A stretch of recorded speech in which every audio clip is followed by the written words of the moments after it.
Hello everybody, welcome back to the channel. कैसे हो आप? उम्मीद करता हूँ आप सब बहुत अच्छे होंगे। आपकी जो ट्रेडिंग है सिक्सर एप्लीकेशन पे काफ़ी ज़्यादा प्रॉफिटेबल चल रही होगी। दोस्तों आज की इस वीडियो में हम बात करने वाले हैं द 100 के स्कोरिंग सिस्टम के बारे में। जैसा कि आप सबको पता है, ईसीबी ने नया लीग शुरू किया जिसका नाम है द 100, और आज हम बात करने वाले हैं कि सिक्सर एप्लीकेशन ने कैसे द 100 का स्कोरिंग सिस्टम डेवलप किया है, कैसे जो सारी चीज़ें ये कैलकुलेट करी जाएंगी, आपके प्लेयर के प्राइस मूवमेंट, आपके प्लेयर के गेम स्कोर के मूवमेंट, सारी चीज़ों की इन्होंने कैसे मैनेज किया और कैसे ये कैलकुलेट करेंगे, इन सारी चीज़ों को हम डिटेल में बात करेंगे। और मैं इन सारी चीज़ों को एकदम से इजी बना देना चाहता हूँ आप सबके लिए, जिससे कि आपको कोई भी मैथमेटिक्स का डर ना रहे, कोई भी मैथमेटिकल फार्मूला वगैरह पे ध्यान ना देना रहे, और बिना इन सब के आप सिंपली जो है चीज़ें समझ पाओ, पूरे सिनेरियो को समझ पाओ और अपना प्रॉफिट जो है जनरेट कर पाओ। तो वीडियो काफ़ी ज़्यादा इंपॉर्टेंट होने वाली है। जिन लोगों ने भी पोल किया था कि इसके ऊपर वीडियो बनाया जाए, और जिन लोगों ने भी पोल नहीं किया था, कोई दिक्कत नहीं है, वीडियो सारे सबके लिए, सबको ही देखे और समझे और इसका फ़ायदा उठाए। तो वीडियो शुरू करने से पहले मैं एक छोटा सा इंट्रो दे देना चाहता हूँ। अगर आपने अभी तक टेलीग्राम चैनल ज्वाइन नहीं किया तो जाकर ज्वाइन करो, लिंक आपको डिस्क्रिप्शन से कमेंट पिन किया मिल जाएगा, वहाँ से आप ज्वाइन करोगे तो आपको बेनिफिट बहुत सारे मिलेंगे। कोई भी न्यूज़ अपडेट या फिर इंस्टेंट मैसेज होती है, प्लेइंग 11 होता है, सारी चीज़ आपको वहाँ पे देखने को मिल जाती है, तो वहाँ से आप फ़ायदा उठा सकते हो। अगर आपको कोई सुझाव, सजेशन, क्वेश्चन, क्वेरी, डाउट कुछ भी है तो आप कमेंट में पूछ सकते हो, या फिर मुझे डायरेक्ट इंस्टाग्राम पे मैसेज कर सकते हो, उसका भी लिंक आपको डिस्क्रिप्शन में ही मिल जाएगा। और अगर वीडियो अच्छा लगे तो वीडियो को लाइक कर सकते हो, चैनल को सब्सक्राइब भी कर सकते हो, क्योंकि आप ऐसे ही प्रॉफिटेबल कंटेंट देख सकते हो सबसे पहले, ठीक है। और मोटिवेट भी मुझे कर सकते हो, सारी चीज़ आप सबके लिए फ्री है, तो आप मुझे फ्री मोटिवेशन भी दे सकते हो चैनल को सब्सक्राइब करके, वीडियो को लाइक करके और दोस्तों के साथ शेयर करके। तो फिलहाल इस वीडियो को यहाँ से शुरू करते हैं। और उससे पहले मैं बता दूं कि अगर आप अभी तक सिक्सर एप्लीकेशन पर नहीं हो तो उसको डाउनलोड कर सकते हो। डाउनलोड लिंक आपको डिस्क्रिप्शन मिल जाएगा, वहाँ से डाउनलोड करोगे तो आपको फ्री स्टॉक मिलेगा, जहाँ से आप अपनी ट्रेडिंग जर्नी शुरू कर सकते हो। मैं कोई भी प्रमोशन नहीं कर रहा हूँ सिक्सर एप्लीकेशन का, ना ही मैंने कोई पैसा लिया हुआ है, मैं बस आपको एक सजेस्ट कर रहा हूँ, एक सजेशन दे रहा हूँ, जिससे कि आप प्रैक्टिकल नॉलेज ले पाओ। चलो सारी इंट्रो होती है यहीं पर खत्म, अब वीडियो को हम करते हैं शुरू, ठीक है। तो बात करें द 100 के बारे में, तो आप सबको पता है कि 100 गेंदों का जो है एक इनिंग होने वाला है, और 100 इसीलिए इसका नाम रखा गया है। काफ़ी अलग सा फॉर्मेट है, T20, T10 या फिर ODI टेस्ट मैच, इन सबसे अलग एक मुकाबला होने वाला है द 100, ठीक है। अब यहाँ पे जो स्कोरिंग सिस्टम है वो ज़्यादा डिफरेंट नहीं है, लेकिन कहीं ना कहीं काफ़ी ज़्यादा अलग भी है। जैसा कि आप सब ने देखा कि T20 या फिर ODI जो मैचेस होते हैं उसमें जो मूवमेंट होता है प्लेयर के प्राइस का या फिर प्लेयर के गेम स्कोर का, वो ओवर वाइज होता है। लेकिन द 100 में जो चीज़ें होंगी वो मूव करेंगी फेजेस वाइज। अब मैं ये बताता हूँ फेज क्या होता है, सिनेरियो क्या होता है, सारी चीज़ें मैं आपको डिटेल में समझाऊंगा। तो उससे पहले आप वीडियो अगर लाइक नहीं किया तो लाइक करो मेरे भाई, क्योंकि बहुत ज़्यादा मेहनत लगती है। आपको वीडियो में दिख भी रहा होगा कि मैं कितना ज़्यादा मेहनत कर रहा हूँ वीडियो बनाने के लिए, ठीक है। तो मैं आपको चीज़ें समझाने के लिए मैं पेंट एप्लीकेशन का यूज़ करूँगा, और मैं अभी भी चीज़ें आपको समझाने के लिए पीसी का इस्तेमाल कर रहा हूँ, ताकि आपको चीज़ें जो है क्लियर समझ में, वरना फ़ोन में चीज़ें मैं लिख के नहीं दिखा पाऊँगा, हालांकि उतना ज़्यादा प्रोफेशनल नहीं होगा। अगर ये सारी चीज़ें मैं ब्लैक बोर्ड पर समझाता तो आपको ज़्यादा समझ में आता, लेकिन फिर भी मैं पेंट में लिख के कोशिश करता हूँ कि आपको समझ में आ रहा है कि नहीं आ रहा है, ठीक है। तो बात करें द 100 की, ठीक है। मैं कलर एक बार रेड कर लेता हूँ, ठीक है। तो मैंने जैसा कि आपको बताया कि जहाँ पे T20 ODI में जो सिक्सर एप्लीकेशन ने जो रूल बनाया है, वहाँ पे वो ओवर वाइज की बात कर रहे थे, ठीक है। जो चीज़ें थी वो ओवर वाइज कर रही थी, कैलकुलेशन चल रही थी, लेकिन अभी यहाँ द 100 में फेजेस वाइज चलेंगे। मैं आपको डिटेल में समझाता हूँ, देखते जाओ। 100 गेंदों का एक इनिंग होगा द 100 में, ठीक है। अब इसको इन्होंने 3 फेज़ में डिवाइड कर दिया है, ठीक है। 3 फेज़, पहला फेज़ है पावर प्ले फेज, दूसरा है मिडिल ओवर फेज, और तीसरा है डेथ ओवर फेज, ठीक है। उम्मीद करता हूँ ये चीज़ आपको समझ में आ गई होगी। पहला फेज जो है वो पावर प्ले है, दूसरा फेज है वो मिडिल ओवर है, तीसरा फेज जो है वो डेथ ओवर है। मतलब कि ये 100 गेंदों को इन्होंने 3 भागों में बांट दिया है। जैसा कि आप अभी इससे पहले समझ रहे थे कि 1 ओवर में होता है, 2 ओवर होता है, 50 ओवर में एक ODI मैच होती है, वैसे अब 100 जो गेंदे हैं उसको 3 फेजों में इन्होंने डिवाइड किया है। Power play phase, middle over phase और डेथ ओवर फेज। काफ़ी सिंपल, आप सबको पता होगा कि पावर प्ले क्या होता है, मिडिल ओवर क्या होता है, डेथ ओवर क्या होता है। अगर आप क्रिकेट देखते हो तो समझते हो तो, ठीक है। अभी मैं बताऊंगा कि कैसे कैसे इन्होंने डिवाइड किया, सारी चीज़ें देखते जाओ, ध्यान से समझो। अब हर फेज को इन्होंने 2 सिनेरियो में डिवाइड किया हुआ है, देखते जाओ, ठीक है। हर फेज को इन्होंने 2 अलग अलग सिचुएशन जिसको बोल सकते हो, या फिर आप सिनेरियो बोल सकते हो, इन्होंने डिवाइड किया है। अब मैं आपको बता दूं, पावर प्ले जो फेज है वो बॉल नंबर 0 से बॉल नंबर 25 तक होगा। जैसा कि आप सबको पता भी है कि 100 में 25 गेंदों का एक पावर प्ले होगा, ठीक है। अगर आप रूल के बारे में नहीं जानो तो वीडियो जाकर देख सकते हो मेरी, मैंने ऑलरेडी इसके ऊपर वीडियो बनाया हुआ है। मिडिल ओवर की अगर हम बात करें तो 26 बॉल से लेकर 80 बॉल तक ये मिडिल ओवर कहलाएगा। ठीक है, माउस से लिखने में थोड़ा सा दिक्कत हो रहा है बट एडजस्ट कर लेना। और डेथ ओवर की अगर हम बात करें तो 81 से लेकर और 100 तक के जो गेंदें होंगी उनको हम डेथ ओवर में कैलकुलेट करेंगे। ठीक है, ये चीज़ें जो हैं आपको कोई भी कहीं भी पूरे यूट्यूब पे देखने को नहीं मिलेंगी इतने अच्छे तरीके से समझाया हुआ, और सिक्सर वाले खुद भी आपको इतने अच्छे तरीके से नहीं समझाने वाले। ठीक है, तो मेहनत दिख रही है तो लाइक ज़रूर करो, चैनल सब्सक्राइब वगैरह कर लो भाई, बार बार बोलना ना पड़े मेरे भाई। ठीक है, तो इतना चीज़ें आपको मैंने समझा दिया।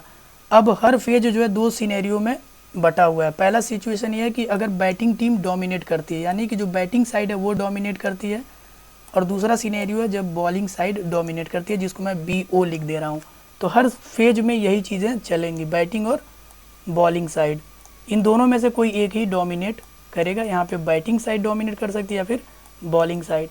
चलो इतनी सारी चीज़ें मैंने समझा दी, उम्मीद करता हूँ ये चीज़ आपको समझ में आ गया होगा। मैं सीधे चलता हूँ सिक्सर के पेज पे। तो आप यहाँ पे देखो ये चीज़ें इन्होंने समझाई है कि पावर प्ले में अगर बैटिंग टीम डोमिनेट करती है 1 सिचुएशन, 2 सिचुएशन, 3 सिचुएशन, 4, 5, 6 सिचुएशन मैंने आपको समझा दिया, सिनेरियो मैंने आपको समझा दिया। तो बैटिंग टीम डोमिनेट करेगी या फिर बॉलिंग साइड डोमिनेट करेगी। मिडिल ओवर में भी या तो बैटिंग टीम डोमिनेट करेगी या फिर बॉलिंग साइड जो है डोमिनेट करेगी। डेथ ओवर में भी या तो बैटिंग साइड डोमिनेट करेगी या फिर बॉलिंग साइड डोमिनेट करेगी। ये तो मैंने सिचुएशन के बारे में बता दिया। अब हम बात करेंगे कि कैसे पता चलेगा कि कौन सी साइड जो है डोमिनेट कर रही है, आखिर क्या क्राइटेरिया है, क्या नियम है जिससे हमको पता चले कि कौन सी साइड जो है डोमिनेट कर रही है। ठीक है, तो देखते जाओ। अगर पावर प्ले में मतलब 0 से लेकर 25 गेंदों के अंदर बैटिंग करने वाली टीम के 3 विकेट से कम गिरे रहते हैं, मतलब लेस देन 3 विकेट, तो वो कहलाएगा बैटिंग साइड। ठीक है, मतलब डोमिनेशन जो जाएगा वो बैटिंग साइड की साइड में चला जाएगा।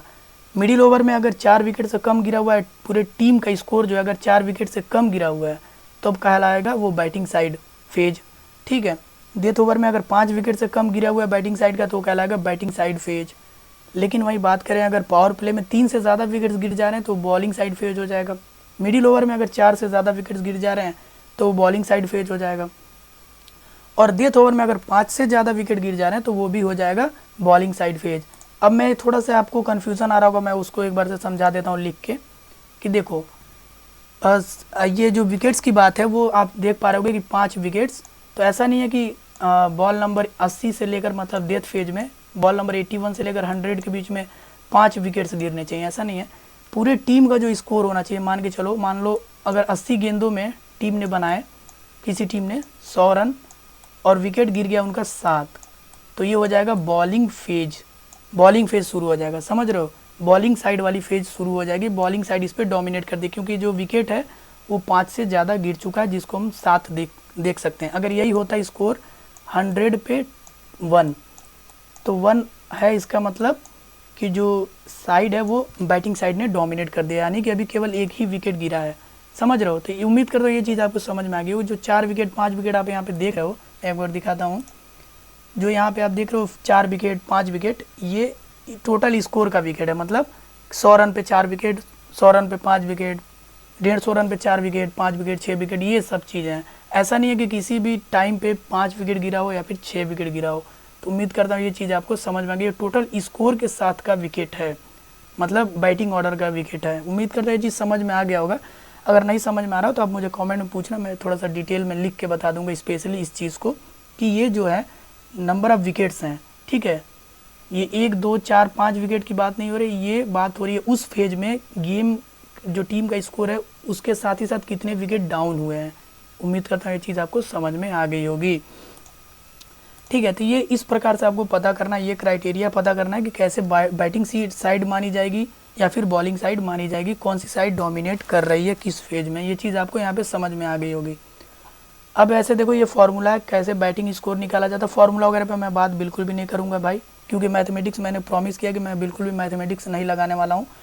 तो मैं सिंपल आपको दिखा दे रहा हूँ कि ये बैटिंग का फार्मूला इससे पहले मैंने लगा के दिखाया हुआ है, तो उसी का सेम यूज़ कर सकते हो, उसी तरीके से इसको भी सॉल्व करना है।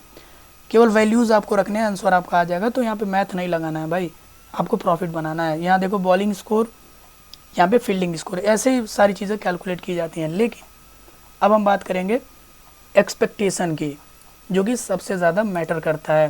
ध्यान से देखते जाओ स्क्रीन पे।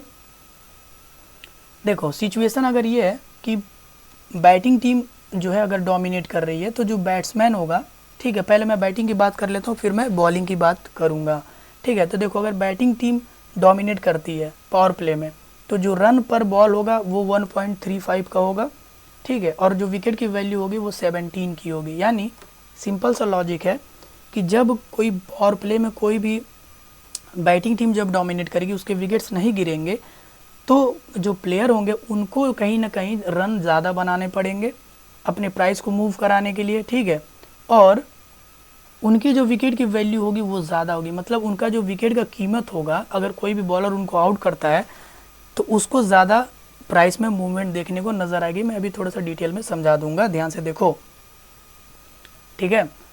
अगर वही पावर प्ले में बॉलिंग साइड जो है डोमिनेट करेगी तब बैट्समैन को थोड़ा कम ही रन बनाना पड़ेगा अपने प्राइस को मूव कराने के लिए, और उसका जो प्राइस विकेट की वैल्यू होगी थोड़ी कम हो जाएगी। ये नॉर्मल सा चीज़ है, लॉजिकल, आप सबको समझ में आ रहा होगा, ठीक है। ये होता है बैटिंग का। इसी प्रकार से मिडिल ओवर में रन पर बॉल हो जाएगा, विकेट की वैल्यू हो जाएगी। इसी तरीके से डेथ ओवर में भी थोड़े रन ज़्यादा बनाने पड़ जाएंगे, क्योंकि आप सबको पता है डेथ के ओवर में रन ज़्यादा बनाने ही पड़ते हैं। ये सब चीज़ें आपने देखा भी होगा पहले भी, जो एक्सपेक्टेशन होता है वो कैसे कैलकुलेट होता है, कैसे पता किया जाता है। तो डेथ के ओवर में जो बैट्समैन होगा उससे रन्स की उम्मीदें ज़्यादा करी जाएंगी और उसकी विकेट की वैल्यू कम होती जाएगी, ठीक है। तो मैं आपको एक बार से एलेक्स हेल्स का इन्होंने एग्जांपल लिया, आप देखते जाओ कैसे जो है विकेट की वैल्यू काम करती है और कैसे सारी चीज़ें काम करती हैं। सबसे पहले देखो यहाँ पे, ये देख रहे हो 17, ये है जब एलेक्स हेल्स बैटिंग कर रहे थे तो पावर प्ले में बैटिंग टीम डोमिनेट कर रही थी, ठीक है। अब जब बैटिंग टीम डोमिनेट कर रही थी तो इनके विकेट की वैल्यू ज़्यादा हो गई थी, जिसकी वजह से इनका जो गेम स्कोर था वो ज़्यादा बन गया। जब कोई भी फॉर्मूला देखो, जब कोई भी चीज़ से आप मल्टीप्लाई करोगे 17 से 17 से तो इसकी वैल्यू ज़्यादा आ जाएगी, ठीक है। यहाँ देखो दूसरी मिडिल ओवर की बात करें तो इसमें इन्होंने 11 से मल्टीप्लाई किया, तो कहीं ना कहीं अगर जब 11 से मल्टीप्लाई होगा तो प्राइस जो गेम स्कोर होगा थोड़ा कम आएगा। अगर 4 से मल्टीप्लाई करोगे तो और कम आ जाएगा, 1 से मल्टीप्लाई करोगे तो और कम आ जाएगा, ठीक है। ऐसा क्यों हो रहा है मैं आपको समझा रहा हूँ। देखो यहाँ देखो मिडिल ओवर्स में बॉलिंग साइड ने डोमिनेट किया एक बार के लिए, ठीक है, जिसकी वजह से जो इनका विकेट का वैल्यू 4 हो गया। अगर ये बॉलिंग साइड नहीं डोमिनेट की होती तो यहाँ पे ये 11 होता, और जब आप 11 से मल्टीप्लाई करते हैं यहाँ पे, जहाँ पे 4 से मल्टीप्लाई किया गया है, तो वैल्यू कहीं ना कहीं ज़्यादा आती और इनका गेम स्कोर और बढ़ जाता। यहाँ देखो डबल स्टार क्यों लगा है, क्योंकि मान लो मिडिल ओवर चल रहा था और अचानक से एक विकेट गिरा, जिसकी वजह से फेज चेंज हो गया। बैटिंग साइड से मूव करके इन्होंने बॉलिंग साइड पे फेज को चेंज कर दिया, जिसकी वजह से यहाँ पे स्टार लगा हुआ है। और यहाँ पे जो एलेक्स हेल्स का बैटिंग विकेट का वैल्यू वो 4 हो गया 11 से घटकर, तो जिसकी वजह से इनका गेम का स्कोर भी कम बनेगा, समझ रहे हो। तो ये चीज़ मैंने आपको समझा दिया डिटेल में कि कैसे ये काम करता है। अब एक चीज़ और देखो, यहाँ जो कैलकुलेशन हो रहा है वो बॉल्स और रन्स के ऊपर भी हो रहा है, मतलब कि प्लेयर का स्ट्राइक रेट कैसा है वो भी काफ़ी ज़्यादा रोल अदा करता है इनके प्राइस के मूवमेंट में। देखते जाओ, मिडिल ओवर की बात करें हम, देखो दोनों ही चीज़ें मिडिल ओवर में चल रही हैं। 17 गेंदों में इन्होंने 20 रन बनाए, कुछ ज़्यादा का स्ट्राइक रेट नहीं है, 105, 6, 10 का होगा, ठीक है, जिसकी वजह से इनका जो स्कोर बना वो 6.8 का आसपास का बना, ठीक है। और यहाँ पे देखो मिडिल ओवर जब बॉलिंग की टीम हावी हुई थी उसके बावजूद भी इन्होंने 15 गेंदों में 25 रन बनाए, यानी कि 150 से ऊपर का स्ट्राइक रेट करीब करीब होगा। इसके बाद देखो इनका जो गेम का स्कोर है 11.8 बन गया, यानी कि स्ट्राइक रेट कहीं ना कहीं इंपॉर्टेंट रोल अदा कर रहा है इनके गेम के स्कोर में मूवमेंट कराने में और प्राइस की मूवमेंट में भी। देख सकते हो मिडिल ओवर में जब इनकी स्ट्राइक रेट कम थी तो 6.825 का इनका गेम स्कोर बना, लेकिन जब स्ट्राइक रेट थोड़ा ज़्यादा हुई और बॉलर हावी थे उसके बावजूद भी इन्होंने अच्छा परफॉर्म किया, तो इसके बावजूद देखो इनका जो प्राइस है वो कहीं ना कहीं ज़्यादा मूव किया होगा, गेम स्कोर ज़्यादा मूव किया है। तो उम्मीद करता हूँ ये जो चीज़ आपको समझ में आ गई होगी कैसे सारी चीज़ें जो हैं चल रही हैं। तो अगर ये बात सोचो आप कि यहाँ पे जो ये मिडिल ओवर बॉलिंग की साइड दिखा रही है, अगर ये मिडिल ओवर में बैटिंग की साइड होती तो यहाँ पे 11.5 आ जाता विकेट की वैल्यू और इनका गेम स्कोर और ज़्यादा बढ़ जाता, सीधे डबल हो जाता। तो ये हो गई बैटिंग की, ठीक है। ये उम्मीद करता हूँ इतना चीज़ आपको समझ में आ गया होगा। जैसे देखो डेथ बॉलिंग में, ठीक है, डेथ में भी बॉलिंग की साइड जो है डोमिनेशन कर रही थी, जिसकी वजह से इनकी जो विकेट की वैल्यू 1 हो गई। अगर ये साइड बॉलिंग साइड डोमिनेट नहीं करती, बैटिंग साइड डोमिनेट कर रही होती तो यहाँ पे 3 से मल्टीप्लाई होता, जहाँ पे 1 से गुणा हुआ है वहाँ पे 3 से गुणा होता, तो ये जो 0.915 आया है कहीं ना कहीं गेम का स्कोर 2 या 3 हो जाता, सिंपल सा लॉजिक है, तो इनका गेम स्कोर बढ़ जाता। समझ रहे हो? तो पहले जो होता था कि इंडिविजुअल प्लेयर का स्कोर चलता था, उसके साथ ही साथ पर ओवर के हिसाब से उसकी प्राइस मूवमेंट होती थी, लेकिन नहीं, अब ऐसा हो रहा है कि टीम सिचुएशन को भी देखना पड़ेगा द 100 के टूर्नामेंट में। समझ रहे हो?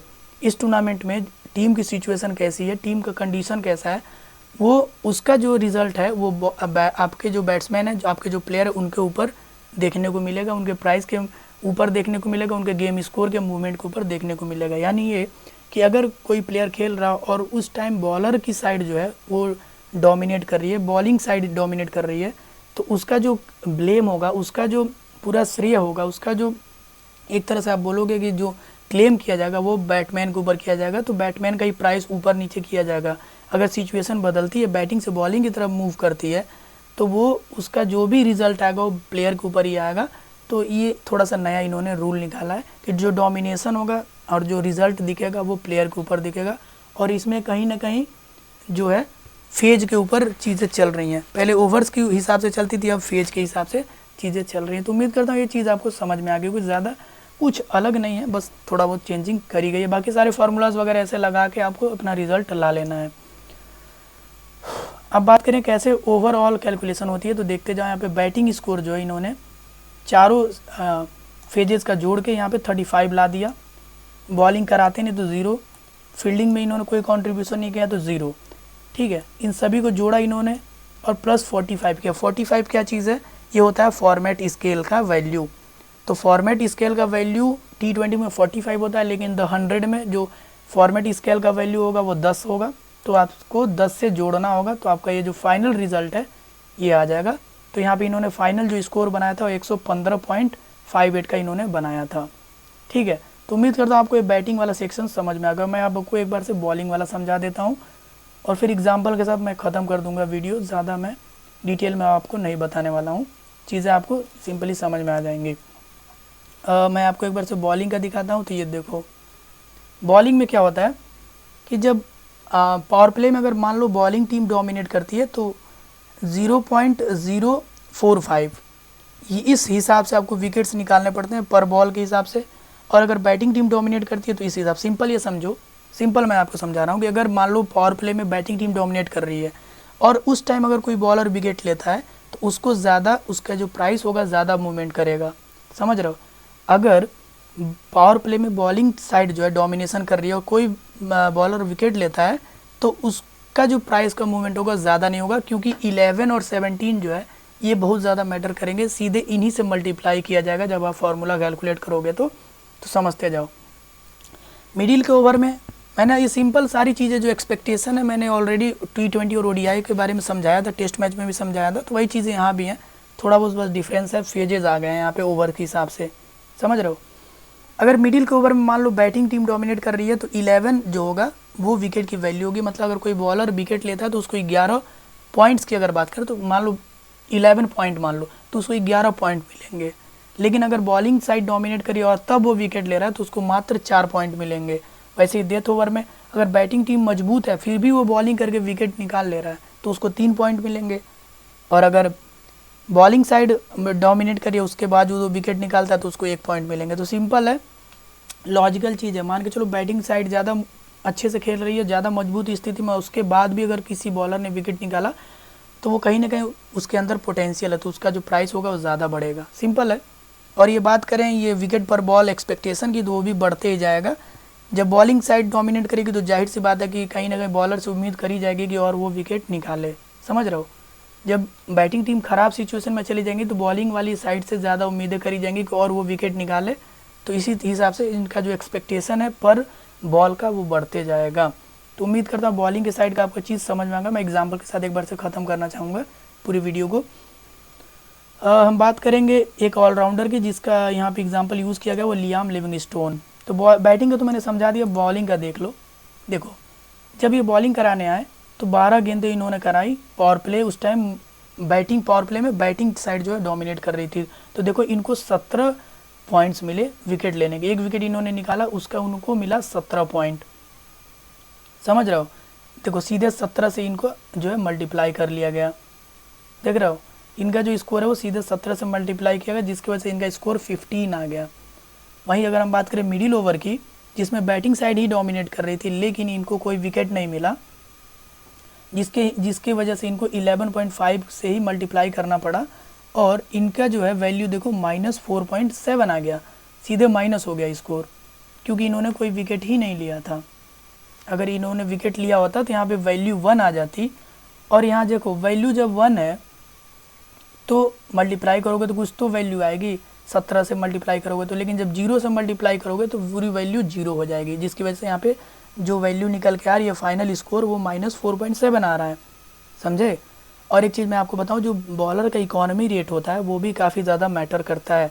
जैसा कि आप देखो यहाँ पे 12 गेंदों इन्होंने फेंके और मात्र 8 रन दिया और 1 विकेट निकाल लिया, तो जिसकी वजह से इनका जो गेम स्कोर है वो 15 हो गया। लेकिन वही मिडिल ओवर की बात करें तो 12 गेंदे इन्होंने फेंके, 14 रन दे दिए और कोई विकेट नहीं पाया, जिसकी वजह से इनका जो गेम स्कोर है माइनस में चला गया, -4.7। तो काफ़ी लॉजिकल चीज़ है कि कहीं ना कहीं बॉलिंग जो है इकोनॉमी अच्छी होनी चाहिए, उसके साथ ही साथ किस सिचुएशन में बॉलर विकेट निकाल रहा है उसी हिसाब से इसका जो है प्राइस का मूवमेंट देखने को मिलेगा। अगर बैटिंग साइड मजबूत चल रही है और बॉलर फिर भी विकेट निकाल रहा है तो उसके पॉइंट्स होंगे ज़्यादा मूव करेंगे। तो उम्मीद करता हूँ ये चीज़ आपको समझ में आ गई होगी। तो इस चीज़ को आप ध्यान में रखना कि इकोनॉमी अच्छी होनी चाहिए और विकेट की वैल्यू जो है किस फेज में कैसे मिल रही है, ये आप देख लेना एक बार, मैंने समझा दिया है। अब मैं एक बार से बताता हूँ कि कैसे जो है प्राइस कैसे इनका गेम स्कोर जो है ऑलराउंडर का कैसे कैलकुलेट किया जाता है। तो देखो यहाँ पे टोटल इनका बैटिंग का स्कोर इन्होंने कैलकुलेट कर दिया, मैंने आपको बता दिया कैसे कैलकुलेट किया जाता है। मैं एक चीज़ छोड़ रहा था, मैं आपको दोबारा से बता दे रहा हूँ। ये तीनों फेजेस इन्होंने जोड़ दिए और यहाँ पे 0.34 जोड़ा है, जो कि आप सबको पता है बैटिंग का एक ग्राउंड एडजस्टमेंट होता है, जो कि हर ग्राउंड का अलग अलग होता है। तो ये जो मैच हुआ था वो ओल्ड ट्रैफोर्ड में हुआ था, इसकी इन्होंने वैल्यू रखी है 0.34। तो इससे को जोड़ दोगे आप तो वैल्यू टोटल आ जाएगी। तो काफ़ी सिंपल सा है फॉर्मूला, आप जब देखोगे तो समझ जाओगे। तो वैसे ही देखो बॉलिंग का भी इन्होंने कैलकुलेट किया और यहाँ पे 0.93 ऐड किया है माइनस में, जो कि ओल्ड ट्रैफोर्ड का ग्राउंड बैटिंग एडजस्टमेंट है। अब जब टोटल स्कोर निकालोगे तो सारी चीज़ जोड़ के और +45 यहाँ पे मैंने बता दिया ऑलरेडी कि फॉर्मेट स्केल का वैल्यू है।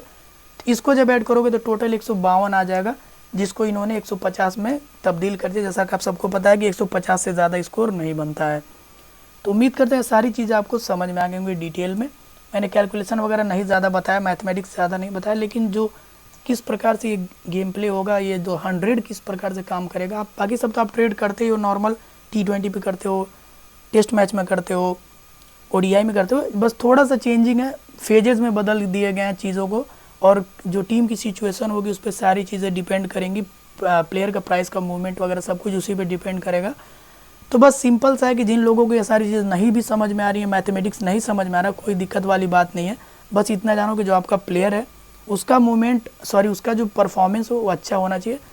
अब ऑटोमेटिक उसका जो प्राइस का मूवमेंट बढ़ जाएगा, उसके गेम स्कोर का मूवमेंट बढ़ जाएगा। एक सिंपल सा रूल होता है। लेकिन अगर आपको ये चीज़ें समझ में आ रही हैं तो काफ़ी अच्छी बात है, समझनी भी चाहिए। अगर आप समझोगे तो इसका कहीं ना कहीं बेनिफिट आपको मिलेगा। मैं एग्जांपल आपको बता देता हूँ कि जेम्स विंस जब उनका प्राइस 55 चल रहा था, तो मैंने आपको बताया कि इनकी प्राइस जो है 66 होने वाली है। तो बहुत सारे लोगों ने उनको 55 में बाय किया और कुछ मिनटों के बाद उन्होंने उनको 66 उनकी प्राइस हो गई। तो लोगों ने बिना मैच खेले, बिना कोई रिस्क लिए 11 रुपये पर शेयर के हिसाब से कमा लिया। तो ऐसा क्यों हुआ? क्योंकि मुझे इसके बारे में नॉलेज था, मुझे प्राइस कैलकुलेशन का आता है, मुझे गेम स्कोर कैलकुलेट करने आता है। अब जिन लोगों ने भी इस चीज़ को समझा होगा कि कैसे प्राइस कैलकुलेट किया जाता है, कैसे प्राइस का मूवमेंट होता है, मेरे वीडियोस जिन्होंने देखे होंगे, जिन्होंने अपना दिमाग लगाया होगा, उन लोगों को भी ये बात पता होगा कि जेम्स विंस की प्राइस अभी 55 दिखा रही है, कुछ ग्लिच की वजह से, कुछ प्रॉब्लम की वजह से थोड़ी देर में 66 हो जाएगी। तो क्यों ना हम इनको बाई करके बिना मैच खेले पैसा बना लें, समझे। तो ये होता है फॉर्मूला समझने का फ़ायदा। तो अगर आप वीडियो देखोगे, चीज़ें समझोगे, तो आपको थोड़ा बहुत ज़्यादा एडवांटेज मिल जाएगा। अगर नहीं समझ में आता तो कोई दिक्कत वाली बात नहीं। आप टेलीग्राम पे मेरे अपडेटेड भी रहोगे, वीडियोस भी देखोगे, तो भी ये चीज़ें मैं अपडेट कर देता हूँ। अगर ऐसा कोई ग्लिच होता है जहाँ पर आपका ज़्यादा फ़ायदा हो सकता है, तो सारी चीज़ें मैं आपको बता भी देता हूँ, तो वहाँ से आप वो इन्फॉर्मेशन गेन कर सकते हो। तो इसीलिए अगर आप अभी तक टेलीग्राम पे ज्वाइन नहीं किए हो तो जाकर चैनल को ज्वाइन कर सकते हो, लिंक आपको डिस्क्रिप्शन में मिल जाएगा। तो वहाँ से आप ज्वाइन करोगे तो यही सब फ़ायदे आपको मिलेंगे। फिलहाल मैंने इस वीडियो को यहीं सोचा ख़त्म कर दूँ। मैंने स्कोरिंग सिस्टम वगैरह पूरा कंप्लीट समझा दिया। नहीं समझ में आ रहा तो बार बार वीडियो देख सकते हो, रिवाइज कर सकते हो और चीज़ें समझ सकते हो। बाकी कोई भी दिक्कत हो रही है तो कमेंट में पूछ सकते हो, और इंस्टाग्राम पे मुझे मैसेज भी कर सकते हो, वहाँ भी पूछ सकते हो, मैं रिप्लाई ज़रूर करूँगा। बाकी वीडियो अच्छा लगता है तो लाइक कर सकते हो, चैनल को सब्सक्राइब कर, दोस्तों के साथ शेयर करोगे तो लोगों तक अवेयरनेस पहुँचेगी, लोग थोड़ा बहुत प्रॉफिट भी अर्न कर सकते हैं आपकी वजह से, ठीक है। तो बाकी कोई दिक्कत है तो बताओ। फिलहाल इस वीडियो में इतना ही, देखने के लिए धन्यवाद। जय हिंद। मैं वीडियो को करता हूँ पॉज।